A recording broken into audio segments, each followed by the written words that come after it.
Hi, everyone, and welcome to another episode of the Collector Car Stories podcast here with CollectorCarCanada.ca. Those who are frequent viewers will recall that we've done a couple of episodes with our friend Martin, whom I think of as more of a British car enthusiast than anything else. But after our tour, episode number 3 of 3 is upcoming.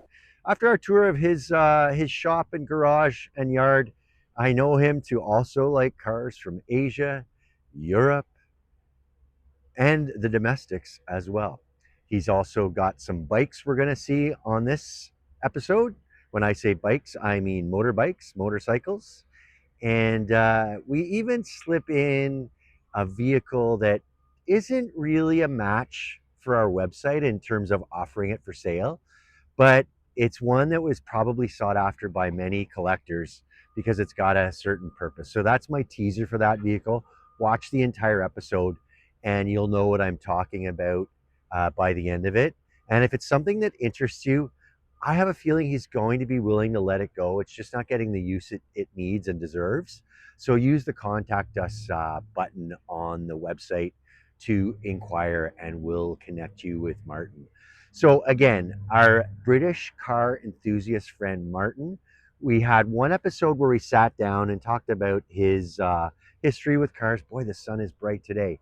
Um, and then we started with a walk around inside of his garage or shop. And there was enough in there, and he had enough to say that we couldn't complete that one in one episode. So here we are with the last episode with Martin, number 3 of 3, the second one of a walk around of his collection. Uh, and as I say, watch for that car we mentioned. I say car, I should say vehicle. Watch for that vehicle that, as I say, is probably going to be made available should anyone be interested in it. Okay, that's enough of an intro. On to our tour with Martin. Okay. So now you were just talking about MGBs. This is close. It's an MG, but this is a midget, isn't it? Yep. Yeah. So this one looks like it's roadworthy. You're driving Yeah, I it. drive that regularly. Yeah. That's one of my favorite cars to drive around. So I love the three wipers on it. Not that you have it out in the rain. I just think that's a neat look. I guess it just reinforces that the windshield is a lot wider than it is tall. Well, they had to put. They originally came with two wipers on it, Uh-huh. and then American spec said the wipers had to clear this amount of windshield, Right. so they had to put a third wiper. That's why on the it. third one's there. Okay. So a UK market model would only have the two. I think they made them all the same. They made them all the same. Yeah. So 'Cause those because when they darn put the rubber Americans. bumpers on them, Oh, right, right. and What is this a 74 as well? this is 75. This was 70, a rubber bumper so car. it would have been rubber bumpers then, yeah. But I got rid of the rubber bumpers and I got rid of the huge side markers because I don't like them. Right. And I put little small side markers on. Oh, yeah, look at those. They remind me of a 68 Dodge. That's exactly. Come on, you knew what I'm talking about? Yeah. That's what they remind me of. And that's because I. Or Plymouth or Chrysler. Yep. Because I thought you don't need great big markers. No. And these are LEDs, so they're really bright. Yeah. Then I've got the turn signals But down there were below. no LEDs when the car was built. No. So the turn signals are down there. Yeah. And the little ones above the bumper are the. Oh. Maybe doesn't want to see them there. So that'd be the indicator. And those are the hazard lights. Oh, separate indicator and hazard. Interesting. And this one's more like a parking light. That's just a parking lot. Yeah. Yeah. And then when I put the bumpers on, I made the bumpers out of a chrome bumper model. Uh-huh. And the original chrome bumper models, the bumper was below the grill. Okay. Yeah. I mean, it didn't do anything anyhow, so these don't do anything. Uh-huh. But what I did in is terms of protecting the rest of the car, yeah. I maintained the original mounts for the rubber bumpers in case somebody. Right, if you want to go back to original. Yeah, and the interesting thing about the rubber bumper cars, they had those two little vent openings below the grill, which the other ones didn't have. So it's a two-piece bumper. So that's an original midget bumper from maybe a 72 or 73? Yeah, that I cut up. Okay. To make it quarter bumpers. So the original midget would have had a one-piece bumper. Yep. All the way around. And it would be below the grill. Sure. So right where the license plate is. Okay. But I mean. So this would be, I know it's a 4-speed, but and I think the MGBs were 1.8, but I don't know. This is a 1500. 1500. And does it like to scoot? Yeah, oh, it does. Yeah. Well, because once you take the bumpers off it, Uh-huh. you're down around 1,400 pounds. Oh, wow, that is light, eh? Wow. And then I redid all the wiring on this thing. Uh-huh. And I got rid of the radio, and I put in separate switches for everything. I see, in the center there. So the hazard got, so where the hazards were part of the turn signal assembly, they're now on their own circuit. Right. And the top looks to be in nice shape. You Yeah. probably don't take it out unless it's top down weather. Is that right? I take it out and top up weather with the top down. Yeah. Yeah. Me too. I'm the guy still driving a convertible when it's 6 degrees out, blasting the heat. Yep. I'm that crazy Canadian. Well, you know, it's an interesting thing. The dual exhaust. Per So that cat, 1500 can breathe. yeah, it makes a beautiful sound. Yeah. So the interesting thing is in England, Uh-huh. the English per capita have more convertibles than any other Well, country. I always think it's ironic that all these little convertibles come from England. Yeah. Because they get a lot of rain. Yep. All right, so we talked about bees. We just saw a midget. Here's another MG from a slightly different era. This is MGTD. Yeah, 52. 52? Yep. Okay. And when did they go from TC to TD? I think it was 49. Okay, I think so 47, 48, 49 was the TC. I think 1950 was the 50s first was for the first of TD. the TD, yeah. And yeah, this one's a whole different ballgame. Actually, you mentioned Headwaters. I did see you at their show in June, just as I was leaving, but I had seen this with another one that looked well, Well, not you know in the who same you've condition. seen? You've seen. That was that Steve's. He's got a Okay. TC, same color. Oh, it was a TC. And did you park beside him that day? Yeah. Yeah. Okay. I didn't realize one was a C and one was a D. So tell us a bit about an MGTD. Well, this is an interesting story because my son-in-law and I, one Christmas about 3 years ago, we went up there to their place for Christmas, Uh-huh. and after we were opening Christmas presents, and there was nothing. There's not. Everybody had been getting Christmas presents except for me. Poor Martin. And then So you're there Christmas morning and watching everyone else so open Dave up said, gifts. Dave said, I think there's something on the tree for you. And there was an envelope. And the envelope was a ticket for two of us to spend 3.5 hours in exotic cars in the Niagara Escarpment. Oh, at a facility there? Yeah, GTA Exotics. GTA Exotics. Yeah, yeah. Okay. So when we And is that's your son-in-law, you said? yeah, so And he's in the cars too? a little bit. Yeah. So we did the drive around, and it was pretty amazing. Our first car that we got to drive. So this was at Christmas, so a few months later, I guess, in the spring. This is in. I got the gift at Christmas time, and May is when we. Yeah.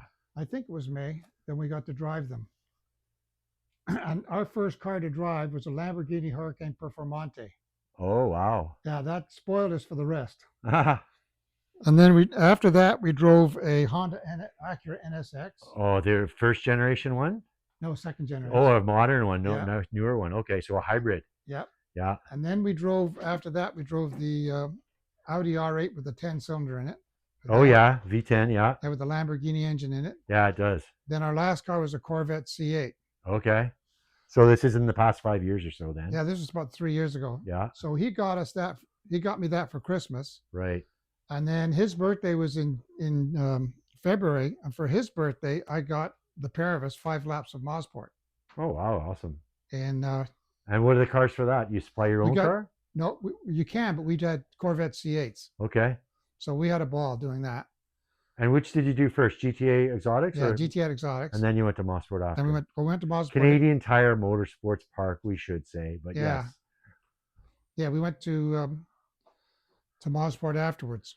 Uh-huh. That was in October. Uh-huh. Well, I'm trying to get you to talk about this 52 MGTD, and you're talking about going to the track with all these modern exotics. So I know you're getting to the story. Yes, okay. So I'll get to the story. So yeah. No rush. I just think it's kind of funny. So I think I know what it is. when we got back from our run around Niagara Escarpment, yes, there was a classic car shop next door. Mm-hmm. And the lady said, listen, if you guys are into classic cars, go and look at the cars in there. Just don't touch them. So this is after GTA Exotics, I Yeah. guess. Yeah. This was in there. This 52 were This beside. this 52. Oh wow. And we were looking around, and I said, I love these things. And my son-in-law said, he said, that's what you should have. I said, yeah, but I'd never be able to afford this. Yeah. So I found out. So my birthday was in June, and they lived at the top of a hill, and I was going to take my MG midget Your midget, yeah. to take Dave for a run around in that. Yeah. And they said, no, bring your family car.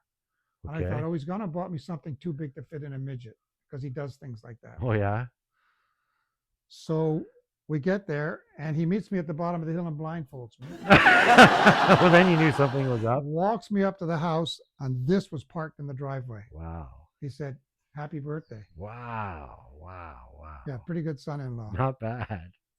Not bad. So that's where this came from, and it's So that's you've had about 3 years or so. yeah.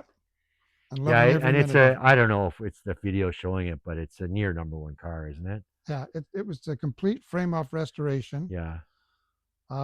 There's something like 5 pages of parts from Moss Motors that went into it. Okay. Just about everything conceivable was replaced on this car. No, yeah, not everyone who's watching is going to be an expert on British cars, but Moss Motors is kind of the leader for supplying British parts. Would you say? It's the go-to place? Yeah. Yeah. For most people in North America. Yeah. I think I've seen you before at Ancaster British Show in Yeah. April and Rockton British Show in October. Yeah. Fred from British Autosport Uh-huh. is a representative in Ontario. Well, I was going to say we usually get a booth at those two shows. Yep. And one time in Rockton, we were beside a Moss rep. Yeah. We had all the catalogs out. Yeah, that would be Fred Okay. McEachran. Yeah. Very nice guy. Couldn't be a nicer guy for when you need parts. Well, I think that concludes the tour of the sports cars, or the roadsters, we'll call them. Now there is I think there's one. There is one neat thing here. I'll listen to the bikes. I don't know much about bikes. I won't have for once. You'll have the floor to yourself. This Is this the 74? is the 74. You have a lot of 74 models, actually. Triumph Bonneville. So another Brit. A Bonneville is a storied motorcycle, isn't it? Yeah, it is. What's the background on it? Well, it was the last real half decent British bike before the Japanese took over. Uh-huh. In the mid 70s, the Japanese took over? Because they came in with overhead camshaft engines. Okay. And inline fours, and They made the Brits obsolete. pretty much. I know in the early 70s, Norton was also a Yeah. well-regarded Yeah. brand out of England. Triumph, Norton, BSA, BSA, yeah. and I mean, when I was a kid, this was a real big bike. Uh-huh.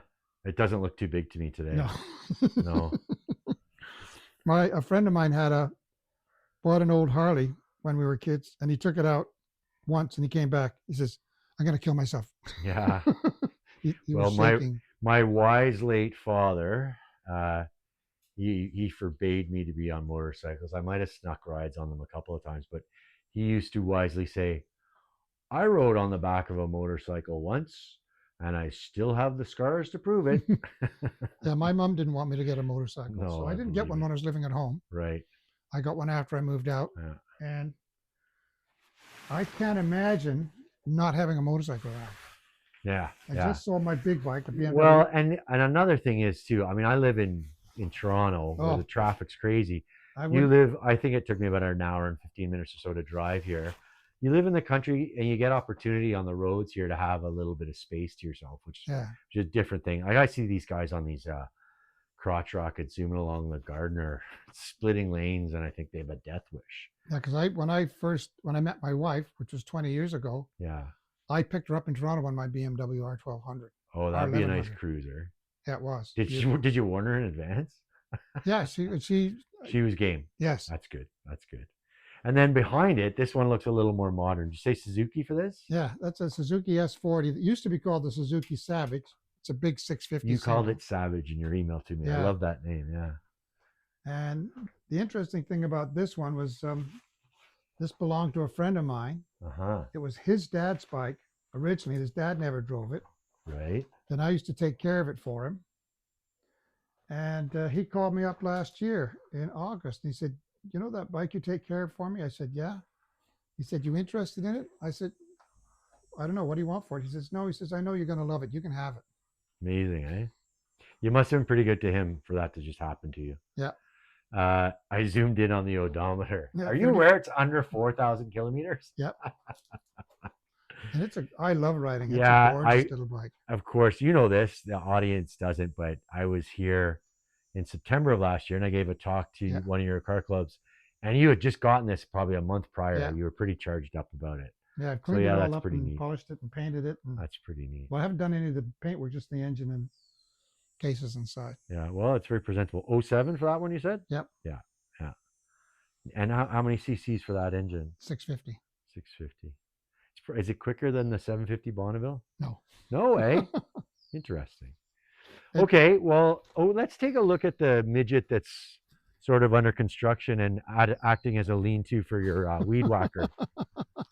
Because there's one other non-sports car you're going to show us. So I saw the front of this from this angle, ignoring the wheels. It kind of looked a bit like a Sunbeam to me, but the wheels are a giveaway. Yeah. And then when I get back to where the tail lights would be, it's definitely an MG. So Yep. this is a midget. And what's happening with this one? Well, a buddy of mine wanted to get rid of it a couple of years ago, so I gave him, the engine had been rebuilt. Uh-huh. And he was short of cash, so I said, okay, I gave him $900 for it. It's a complete car, but Yeah. the biggest problem when you got too many cars is storing them. I know that very well, yes. So this has basically been sitting outside, and the one thing is, at the point it is now, it can't get any worse. It needs a paint job anyway.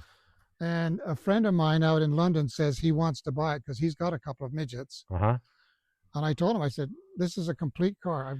I've got all the upholstery, all the windshield. I even got new glass for the windshield. Those panels look good, eh? They need Yeah. to be painted, but they look good. Yep.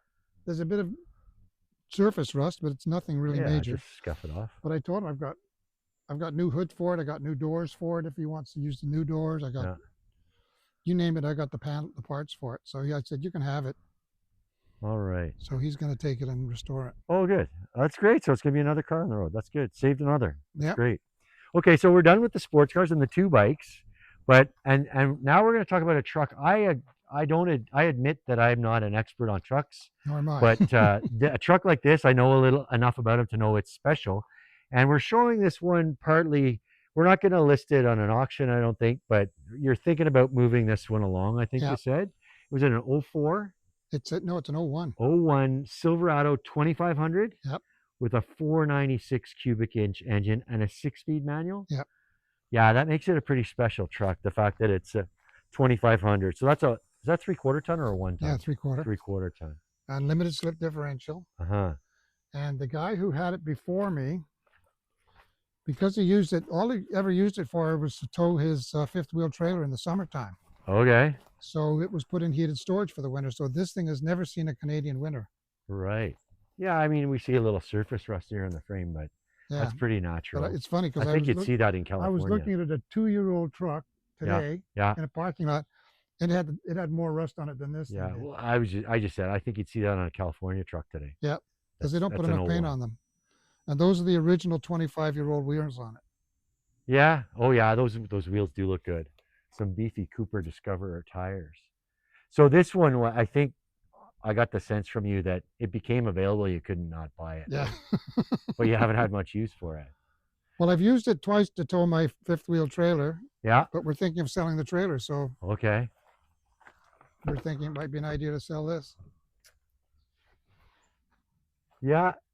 I mean, this era of GM truck is kind of regarded as better than the current ones, than the new ones. And a few less nannies. Oh, I should show the big shifter for the 6-speed.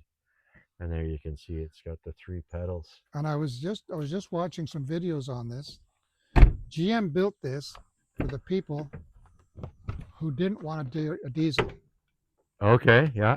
So this was built. So we got some jump seats back there and the rear hinge doors. Yeah. Oh, a golf bag. I thought all you do was work. I can't believe you did that. Once a week, every week. I thought you just work on cars. So, and then he put, because because it had 410 gears in it from the factory. 410, yeah. So he replaced them with 342s because he wanted the mileage. I was gonna say gas mileage would be a bit better. Yeah, because with 410s, this is more of a tow truck than it is anything else. And you still have the 410 gears? Nope, That's into nope. the It's got the 342s for 342s in keeps. it, and he sold it. It was his. It was his uncle's, and he bought it off his uncle because the fuel lines had rotted out. Yeah. So he replaced all the fuel lines and all the brake lines with preformed stainless steel. In the past 5 or so years? Uh, 5 or 10 years? But stainless steel lines. a year ago. Oh, just a year ago. He did it just before I bought it. Okay. Well, as I say, this is not our sort of bread and butter vehicle on the site, but people who have sports cars need tow vehicles too. Yeah. Maybe someone will be interested. If you are, please use the contact us page on the website at collectorcarcanada.ca, and we'll introduce you to Martin. Maybe you want to come and take a look at it. How many Ks on it? 200. It's about 200,000 kilometers. But really, for that 496 engine, I was reading an article on it, and it's a cast iron block, cast yeah, iron cylinder heads. yeah, They say this is one of the toughest engines GM has ever built. It's yeah, designed to last. and same with the truck too. The half-ton trucks are. I mean, I'm speaking a bit out of turn here because I'm no truck expert, but they're more of a consumer truck, everyday Yeah, truck. Anything that's higher than the 1500s is a 2500. They're built more for commercial purposes and yeah. built much more to last. So, yeah, who knows? Maybe someone will watch this and be interested in it because, yeah, a 496 engine, the 6 speed, the 3/4 ton aspect of it, and those big wheels and tires. It's a neat Yep. truck. So, okay. I think that's going to about do it for this, Martin. Thank you Okay. for the sit down No and problem. the tour. I have a feeling this tour might end up being 2 episodes because maybe it's me who likes to talk. But uh, thanks again for touring us around your shop. And I'm sure that people are going to really like this one. Yeah, no problem. And we'll let you know if we get any interest on the 2500 Okay, here. sounds good. Thank you. Great. Thank you, Martin.